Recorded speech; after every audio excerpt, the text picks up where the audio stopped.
Aligne ton regard sur celui de Jésus. Aligne ton regard sur celui de Jésus. Combien c'est important d'aligner son regard sur celui de Jésus. Vous avez vu, sûrement au JO, il y a eu des médailles d'or, notamment au tir, si je ne dis pas de bêtises. Et si elle n'avait pas aligné les choses pour toucher la cible, elle n'aurait pas eu la médaille d'or. Et nous, on a ce privilège de pouvoir, et la Bible nous exhorte à aligner notre regard sur celui de Jésus. Pourquoi ? Pour faire la volonté de Dieu. On est, si vous êtes d'accord avec moi, des êtres humains, ça jusqu'à présent vous êtes d'accord, mais qui analysons les infos reçues notamment par nos yeux. Imaginez que vous êtes dans la rue et que vous marchez, et puis là, devant vous, il y a un trou, à moins que vous ne fonctionnez pas normalement, mais vous allez faire un détour pour éviter de tomber dans le trou. Pourquoi ? Parce que vos yeux ont transmis message, attention, danger, trou, tu peux te faire mal, donc il faut peut-être passer de côté. Et on part rapidement de ce principe que ce que l'on voit, c'est la vérité. Alors quand on a un trou devant, c'est clair, vaut mieux passer à côté. Mais par contre, imaginez-vous, enfin je m'imagine souvent, je suis en voiture sur l'autoroute, et là, il y a quelqu'un qui me fait une queue de poisson, et là je me dis, celui-ci, il a vraiment un souci, ou bien il est du canton voisin, ou bien je ne sais pas quoi. Mais est-ce la vérité ? Vous savez, nos yeux, ils sont super importants, mais par contre, je crois qu'il y a des moments où on ne fait pas mieux que les cow-boys du Far West, c'est-à-dire on pend d'abord et on juge ensuite. D'où l'importance d'aligner notre regard sur celui de Jésus. Et la Bible marque une différence claire entre le regard de Dieu et le regard de l'homme et de la femme. Ésaïe 55, 6 à 9 dit « Recherchez l'Éternel pendant qu'il se laisse trouver, faites appel à lui tant qu'il est prêt, que le méchant abandonne sa voie et l'homme injuste ses pensées. Qu'il retourne à l'Éternel, il aura compassion de lui, qu'il retourne à notre Dieu, car il pardonne abondamment. Et là, en effet, vos pensées ne sont pas mes pensées, et mes voix ne sont pas vos voix, déclare l'Éternel. Le ciel est bien plus haut que la terre. De même, mes voix sont bien au-dessus de vos voix, et mes pensées bien au-dessus de vos pensées. » La Bible est claire. Il y a la voix de Dieu, et il y a la voix des hommes, des femmes. Il y a les pensées de Dieu, et il y a les pensées des hommes et des femmes. Alors pourquoi ce message ? En fait, ce message fait suite d'un message de Philippe. Et je vais vous raconter un peu le contexte que vous trouvez sur la chaîne YouTube de l'Église. Philippe, il avait partagé sur le regard de Jésus. Je vous invite à réécouter ce message, le regard de Jésus. Et en fait, la veille de ce message, je me promenais, j'ai vu 2 personnes, peu importe ce qu'elles faisaient. Et j'aurais peut-être pu les juger. Et puis là, il y a une pensée qui m'est venue, mais qu'est-ce que Dieu pense de ces personnes ? D'où l'importance pour moi d'aligner son regard sur celui de Jésus. Et le but de ce message est vraiment de comprendre que l'on doit aligner notre regard sur celui de Jésus, car le monde en a tellement besoin. Le monde a tellement besoin du regard d'amour de Jésus. Le monde a tellement besoin d'être renouvelé par ce regard. Alors, mon premier point, c'est que le regard humain a un problème. Et c'est ce qu'on va voir. OK ? Regard, donc vous savez ce que c'est le regard, hein, c'est l'action de regarder, de porter la vue sur quelqu'un, sur quelque chose. Et un regard n'est pas anodin.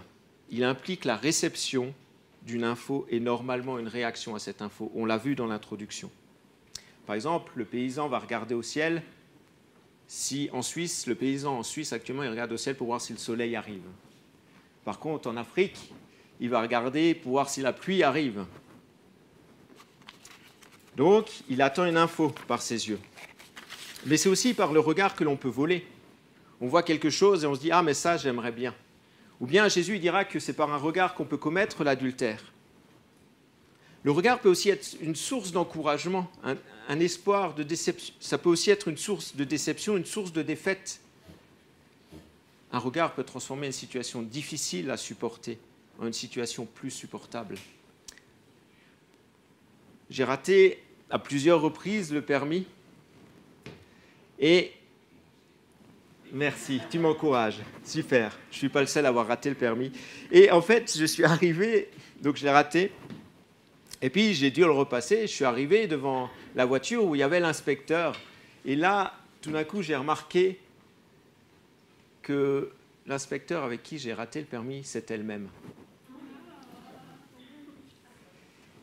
Pas de bol, exact. Et là, ma maman qui m'avait emmené, qui était dans la voiture, a vu par mon regard la chose suivante, c'est que je ne l'aurais pas. Et je ne l'ai pas eu. Pourquoi? Parce que mon regard avait analysé, il a dit c'est le même, donc ça va arriver la même chose, donc je vais rater. Et c'était fini, je ne l'ai pas eu. Nos yeux sont tellement importants, au-delà du monde physique, car c'est lui qui nous donne des infos, qui nous guide. Et c'est vrai au niveau physique, mais c'est vrai au niveau spirituel. Et je vous propose ce matin de faire un check-up de notre regard, car Jésus dira des pharisiens que ce sont des aveugles qui conduisent des aveugles. Donc nous allons voir un peu, faire un petit diagnostic. Ce matin, donc, je vais faire l'adjoint de l'ophtalmologiste. Donc, Genèse 3, 1 à 7. Le serpent était le plus rusé de tous les animaux sauvages que l'Éternel Dieu avait fait. Et dit à la femme, Dieu a-t-il vraiment dit, vous ne mangerez aucun des fruits des arbres du jardin? La femme répondit au serpent, nous mangeons du fruit des arbres du jardin. Cependant, en ce qui concerne le fruit de l'arbre qui est au milieu du jardin, Dieu a dit, vous n'en mangerez pas et vous n'y toucherez pas, sinon vous mourrez. Jusqu'à présent, tout se passe bien. Le diable a parlé, mais la femme a bien répondu. On continue. Le serpent dit alors à la femme, vous ne mourrez absolument pas, mais Dieu sait que le jour où vous en mangerez, écoutez bien, vos yeux s'ouvriront. Et vous serez comme Dieu, vous connaîtrez le bien et le mal. Et la suite, la femme vit que l'arbre était porteur de fruits bons à manger, agréables à regarder et précieux pour ouvrir l'intelligence. Elle prit de son fruit et en mangea. Elle en donna aussi à son mari qui était avec elle et il en mangea. Leurs yeux à tous les deux s'ouvrirent. Et là on se dit, mais c'est magnifique. Leurs yeux sont ouverts. Ils ont fait un pas de plus pour connaître Dieu. Et ils prirent conscience qu'ils étaient nus, ils attachèrent des feuilles de figuier ensemble et s'en firent des ceintures. Mais il n'y a rien qui est magnifique. Ce qu'on voit dans ce texte, c'est que le regard a été créé par Dieu, les yeux ont été créés par Dieu. Et en fait, c'est un des membres qui est à l'origine de la chute. Tant qu'ils n'ont pas utilisé le regard, ils avaient bien répondu au diable et ils étaient restés fermes. D'où l'importance de maîtriser notre regard, d'où l'importance de le contrôler, d'où l'importance aussi. Satan a détourné le regard en utilisant la convoitise. L'info qui est rentrée dans les yeux, c'est « ce fruit est tellement bon ». Ce n'est pas juste « Dieu veut me blouser ». Voilà l'info qui est rentrée. Les yeux ont donné l'info suivante avec ce fruit qui était plus ou moins beau, on n'en sait rien, j'y étais pas, que Dieu voulait nous blouser. Et la catastrophe est arrivée. C'est à partir du moment où le regard a alimenté la convoitise que la catastrophe est arrivée. Et j'en suis intimement non seulement que la chute a altéré le regard spirituel. À ce moment-là, le regard spirituel était mort pour l'homme et la femme. Alors vous allez dire, mais pourquoi il est écrit que leurs yeux s'ouvrirent? Il y a quelque chose qui n'est pas concret là. Tu dis que le regard spirituel est mort et puis ses yeux s'ouvrent. Non, et a priori, ils voient autre chose. Oui, ils ont cette notion du bien et du mal, mais la problématique, c'est que le regard, maintenant, il est asservi au diable, il est asservi au péché. Et ils ne peuvent, même si ils voient le bien et le mal, ils ne peuvent pas choisir. Ils sont liés, ils sont brisés. Je définirais donc le regard spirituel comme étant l'analyse d'une info qui vient par les yeux. Et en fait, comme notre regard spirituel, si on n'est pas soumis à Dieu, est mort, l'info qui vient par les yeux, elle est fausse et on risque de se tromper. Donc le check-up ce matin de notre regard, si on n'est pas soumis à Dieu, et c'est ce qu'on va voir, c'est qu'il est mort, c'est qu'on a un souci, c'est qu'on a besoin de lunettes spirituelles. Je ne sais pas si, peut-être certains, n'ont pas de chance, ils ont des lunettes comme moi. Mais en plus, actuellement, je remarque que je vieillis. Vous savez pourquoi? Parce que je dois enlever mes lunettes pour voir de près. Donc il va falloir que je change en plus mes lunettes pour non seulement voir de loin, mais de près. Vous pouvez prier pour moi. Mais on a besoin de lunettes spirituelles parce que notre regard est mort et ça, c'est dû à la chute. C'est dû vraiment à partir de ce moment-là où l'homme et la femme se sont détournés et ils ont cru l'info qui arrivait dans leurs yeux, comme quoi l'arbre avait des fruits bons à manger, agréables à regarder et précieux pour ouvrir l'intelligence. Mon deuxième point, on a vu que notre regard était mort, mais mon deuxième point, c'est qu'on va un peu continuer et on va comparer notre regard avec celui de Jésus. Le regard de l'homme, on en a parlé dans l'intro, est basé sur ce qu'il voit physiquement ou sur l'apparence. Il va faire le raccourci. C'est ce que je vois, donc c'est comme ceci et c'est pas autrement. On a parlé justement sur la route. On peut penser que c'est le conducteur du canton voisin, on peut penser qu'il ne sait pas rouler, que c'est un chauffard. On peut penser qu'il, comme moi, il a loupé ou il a eu son permis de conduire gratuitement. Mais peut-être que justement là, il a un enfant dans la voiture qui est en train de faire un malaise et qui doit aller d'urgence à l'hôpital et qui ne contrôle pas, ou peut-être il vient d'apprendre qu'il a été viré. Et nous, notre regard va faire que l'on va juger la personne qui nous a fait du mal. Quelqu'un m'a dit, il n'y a personne qui se balade avec son pédigré sur le dos. Vous êtes d'accord? Vous avez une pancarte qui vous dit « je suis comme ça parce que… » Non. Et nous, avec notre regard, on a souvent tendance, et moi le premier, à transposer notre situation sur celle des autres. On a à dire, mais pourquoi il réagit comme ça? Moi, je ne réagirais pas comme ça. Et je crois que ce genre de phrase, on devrait éviter. On devrait avoir vraiment évité et essayer d'arrêter de transposer nos états d'âme sur ceux des autres. On est différents. Est-ce que ça veut dire que la personne qui fait mal a juste? Est-ce que la femme adultère qui était face à Jésus avait juste? Non, mais Jésus lui a fait grâce. Et c'est ça le regard de Jésus. Depuis la chute, le regard spirituel humain est mort et il a besoin d'être renouvelé par Jésus, comme tous nos membres. Tant que ce n'est pas fait, nos regards seront soumis à la convoitise, au jugement, à l'absence de grâce, à l'absence de compassion. En plus, non seulement ça, mais nos regards s'attachent à la superficialité. Vous savez que les publicitaires, ils savent, ou dans les magasins, ils savent où installer les choses qui sont chères, les choses qui font plaisir à voir. À quel niveau? Au niveau des pieds? Non, au niveau des pieds, il y a les prix garantis.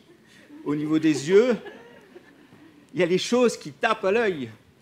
Une petite expérience, je suis allé acheter une bouteille de vin et je me suis dit, ah mais cette bouteille de vin, elle est magnifique, elle a une étiquette magnifique. Eh bien, elle était un peu moins magnifique dans la bouche. Nos yeux s'attachent à la superficialité.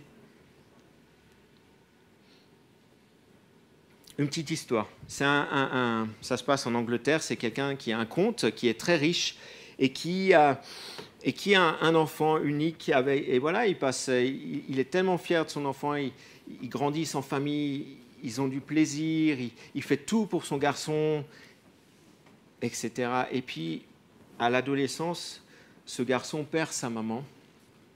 Et puis, quelques années plus tard, ce garçon, à l'âge de 18 ans, va décéder. Le comte est triste, mais il continue et sa fortune s'amasse et il continue de vivre et sa fortune s'amasse et il rassemble plein d'œuvres d'art du monde entier. Et il retrouve ces œuvres d'art dans son château. Et là, comme ça arrive à tout un chacun, le comte décède. Et il a demandé dans son testament qu'il y ait une enchère de toutes ces œuvres d'art, et il y en avait pour tous les goûts. Il y avait des livres, il y avait des peintures, il y avait des sculptures, il y avait tout. Que tout soit mis aux ventes aux enchères. Et parmi ces œuvres d'art, il y avait juste une petite peinture, une petite aquarelle qui représentait le fils de ce comte. Et donc, tous les notables arrivent, et puis y compris les conservateurs de musée, parce qu'ils savent la richesse qu'il y a. Ils arrivent à cette enchère, et puis elle commence, et là, le maître-priseur, il lance l'enchère, et dit, mais le testament dit, on va commencer par cette petite aquarelle. Combien vous en donnez? Personne, silence. Et là, il y a un vieux monsieur qui se lève, et qui dit, je la prends.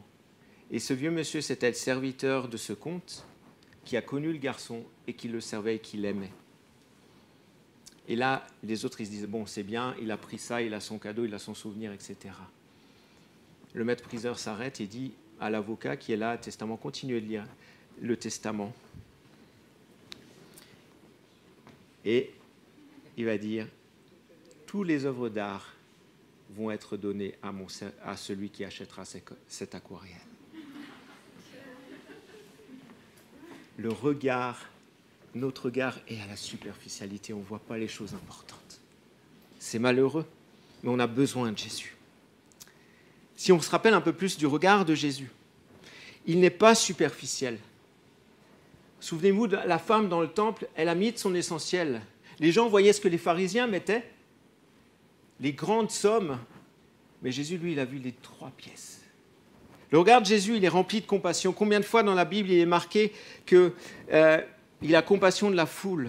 Il n'émet pas de jugement, mais il est rempli de grâce et d'amour. La femme adultère, réécoutez ce message de Philippe sur le regard de Jésus. Le regard de Jésus, dans Habacuc 1,13, son regard est pur. Par son regard, il abaisse les orgueilleux. Par son regard, il élève le malheureux, qui se sent aimé et compris. Et Jésus voit le potentiel où humainement il semble qu'il n'y en a pas. Encore une petite histoire. C'était aussi une vente aux enchères, on va parler de vente aux enchères. Eh bien, il y avait un violon qui avait l'air, qui était sale. Un violon qui n'avait pas l'air important. Et puis, ça monte difficilement les enchères. Et pourtant, ça avait l'air d'être un bon violon. Et là, il y a une personne qui s'approche, un virtuose italien qui a pris le violon et qui a commencé à jouer. Et c'était le violon à Stradivarius. Il a commencé à jouer et il a su rendre le potentiel à ce violon qui fait que les enchères ont pu monter plus haut. Et ça, c'est le regard de Jésus. Il rend notre potentiel. Il voit ce que nous, on ne voit pas. Il sait, il est prophétique et il nous encourage à aller plus loin. Le regard de Jésus apporte la paix, la consolation. Et en résumé, le regard de Jésus est au diapason du cœur de Dieu. Et le cœur de Dieu, c'est l'amour. Le cœur de Dieu, c'est la grâce. Et la bonne nouvelle, c'est que nous sommes au bénéfice de ce regard. Et que non seulement on est au bénéfice de ce regard, mais on peut vivre cette dimension avec les frères et les sœurs. Et on est appelé à le vivre. Et c'est ce que Dieu veut pour nous. Alors concrètement, on a fait le diagnostic. Voilà, le diagnostic est posé. Notre regard a un souci. Que faire ? Peut-on être engagé avec Jésus et avoir un problème avec notre regard spirituel ? Luc 8, 10 dit « Il vous a été donné de connaître, c'est Jésus qui parle à ses disciples, il vous a été donné de connaître les mystères du royaume de Dieu, mais pour les autres, cela leur a été dit en parabole, afin qu'en voyant, ils ne voient point, et qu'en entendant, ils ne comprennent point. » Donc la réponse est oui. On peut avoir un souci et pas voir les choses spirituelles. Mais on a une bonne nouvelle, c'est que on a un ophtalmo qui a été mis à disposition. 2 Corinthiens 2,10. Mais comme il est écrit, ce sont des choses que l'œil n'a point vues. Vous êtes d'accord, il y a des choses que vous n'avez point vues spirituellement, que l'oreille n'a point entendues. Non seulement on a un ophtalmo, mais un ORL aussi, c'est magnifique. Et qui ne sont point montées au cœur de l'homme. Des choses que Dieu a préparées pour ceux qui l'aiment. Dieu nous les a révélées par l'Esprit. Car l'Esprit sonde tout, même les profondeurs de Dieu. Lequel des hommes, en effet, connaît les choses de l'homme, si ce n'est l'Esprit de l'homme qui est en lui ? Donc, Dieu nous a donné le Saint-Esprit. Le Saint-Esprit est notre ophtalmo divin. C'est lui qui va nous prendre les choses de Dieu et qui va nous les apporter et qui va nous rendre sensibles et nous permettre d'avancer et nous permettre d'aligner notre regard sur celui de Jésus et nous permettre de guérir.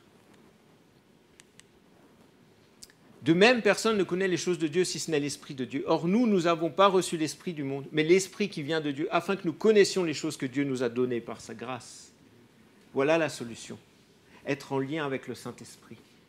Avoir une relation avec lui pour que notre regard puisse progresser. C'est le Saint-Esprit qui veut nous transformer, qui veut et peut faire de nos regards des havres d'amour. C'est le Saint-Esprit qui peut remettre droit nos regards. Et c'est la volonté de Dieu. Alors concrètement, comment ? Tout d'abord, il faut comprendre que nos regards ont besoin d'être renouvelés par le Saint-Esprit. Car nos pensées, nos voix dans Ésaïe 55 ne correspondent pas forcément à ce que Dieu dit. Ensuite, il faut vouloir aligner nos regards sur celui de Dieu. Une fois qu'on a compris ça, que nos regards ne sont pas forcément droits, justes et tout ça, ben, l'autre chose, c'est, voilà, le diagnostic, il est posé, mais c'est comme chez un médecin. Le médecin peut poser le diagnostic et on peut dire, mais j'ai pas envie d'être soigné ou quoi que ce soit. Mais là, c'est la même chose. On peut dire, ben, oui, c'est comme ça, et puis... Eh bien, la deuxième chose, vouloir aligner nos regards sur celui de Dieu, c'est la deuxième étape, et demander à Dieu pardon pour qu'il nous ouvre qu'il nous ouvre nos yeux spirituels et que notre regard soit touché par sa grâce. Et en fait, c'est un travail de longue haleine. Vous savez, ben, j'ai mes lunettes jour après jour. J'ai besoin de mes lunettes jour après jour. J'ai besoin de marcher avec l'Esprit Saint jour après jour. Ben, c'est un travail de longue haleine. Si on veut que notre regard soit aligné avec celui de Jésus, on doit marcher par l'Esprit. Romains 6, 19 dit « Je parle à la manière des hommes à cause de votre faiblesse naturelle. De même que vous avez mis vos membres comme esclaves au service de l'impureté et de l'injustice pour arriver à plus d'injustice. De même maintenant mettez vos membres comme esclaves au service de la justice pour progresser dans la sainteté. » D'où l'importance de mettre nos regards sous le regard du Saint-Esprit, de lui dire « J'ai besoin que tu m'ouvres les yeux, j'ai besoin que tu m'aides à avancer, j'ai besoin que tu m'éclaircisses. J'ai besoin de toi. Je reconnais que dans telle ou telle situation, je ne connais pas ce qui se passe là, mais toi tu le sais. Et je ne veux pas me tromper, je veux m'aligner avec toi pour faire ta volonté. » Et en introduction, j'ai parlé de demeurer en Jésus. Vivre par l'Esprit, c'est demeurer en Jésus. C'est Jean 15, c'est demeurer avec lui. Et notre ophtalmo divin nous a donné quelque chose. Jean 15, il est marqué qu'on a été émondé par la parole. Il nous a donné quelque chose, il nous a donné des lunettes spirituelles. C'est la Bible. Donc on a notre ophtalmo, on a l'Esprit Saint qui est là pour nous soigner et il nous a donné la Bible. Dans telle ou telle situation, il va dire, regarde ce qui est écrit. Voilà le regard de Dieu, voilà ton regard. Qu'est-ce qui est juste ? D'où l'importance vraiment de passer du temps avec l'Esprit Saint, de manger la parole et de regarder à Jésus. J'aime ce passage qui dit « Nous tous qui reflétons à visage découvert », c'est dans Corinthiens, « le Seigneur de gloire, nous sommes transformés en son image ». Pourquoi ? Parce que nos yeux sont fixés sur Jésus, sont fixés sur la parole de Dieu. Et on va progresser, et on va être transformés. Éternel, le matin, tu entends ma voix, le matin, je me tourne vers toi et je regarde. La conclusion, le matin, je me tourne vers toi et je regarde. Je reconnais que j'ai besoin de toi, je reconnais que j'ai envie de marcher avec toi et je te remercie parce que tu m'as donné une solution, tu m'as donné un ophtalmo, tu m'as donné un médecin, mais en plus, tu m'as donné des lunettes. Ne faites pas comme moi, souvent les matins où je dis à Sophie, je ne sais plus où j'ai mis mes lunettes. Ce matin encore, je me suis dit, mais zut, j'ai mis où mes lunettes ? C'est pas grave au niveau physique, enfin si on est vraiment myope. Au niveau spirituel, de dire je sais pas où sont mes lunettes spirituelles, c'est un peu plus grave, n'est-ce pas ? Quand on tourne les regards vers lui, on est rayonnant de joie et le visage ne rougit pas de honte. Frères et sœurs, que notre regard soit au diapason du regard de Dieu, rempli d'amour les uns pour les autres, rempli d'amour pour ceux qui nous entourent. Que l'on puisse vraiment aligner nos regards sur celui de Jésus, comme au tir, simplement pour atteindre la volonté de Dieu, atteindre la médaille d'or, pour l'avancement de son royaume. Je crois que c'est important de comprendre qu'on a besoin d'aligner nos regards sur celui de Jésus. Le monde en a besoin. Seigneur Jésus, merci pour ta parole. Merci pour ton regard d'amour sur nous. Seigneur Jésus, merci vraiment parce que tu es un grand Dieu et parce que tu nous aimes. Et Seigneur Jésus, merci aussi parce que tu nous as donné une solution. C'est de marcher avec toi et d'utiliser nos lunettes pour justement rectifier ce qui a été brisé. Tu ne nous as pas laissés orphelins et je veux te dire merci. Et Seigneur, je te prie vraiment pour chacun, chacune, qu'il puisse repartir, elle puisse repartir avec cette volonté d'aligner son regard sur le tien. Et Seigneur, pour chacun, chacune, tu nous ouvres les yeux pour que l'on découvre l'amour que tu as dans ton regard, cet amour qui ne juge pas, cet amour rempli de compassion, cet amour qui n'est pas superficiel, cet amour qu'on a tellement besoin, cet amour qui est le moteur, Seigneur. Je te demande vraiment de bénir mes sœurs et frères, et merci pour cette journée. Au nom du Dieu Tout-Puissant. Amen.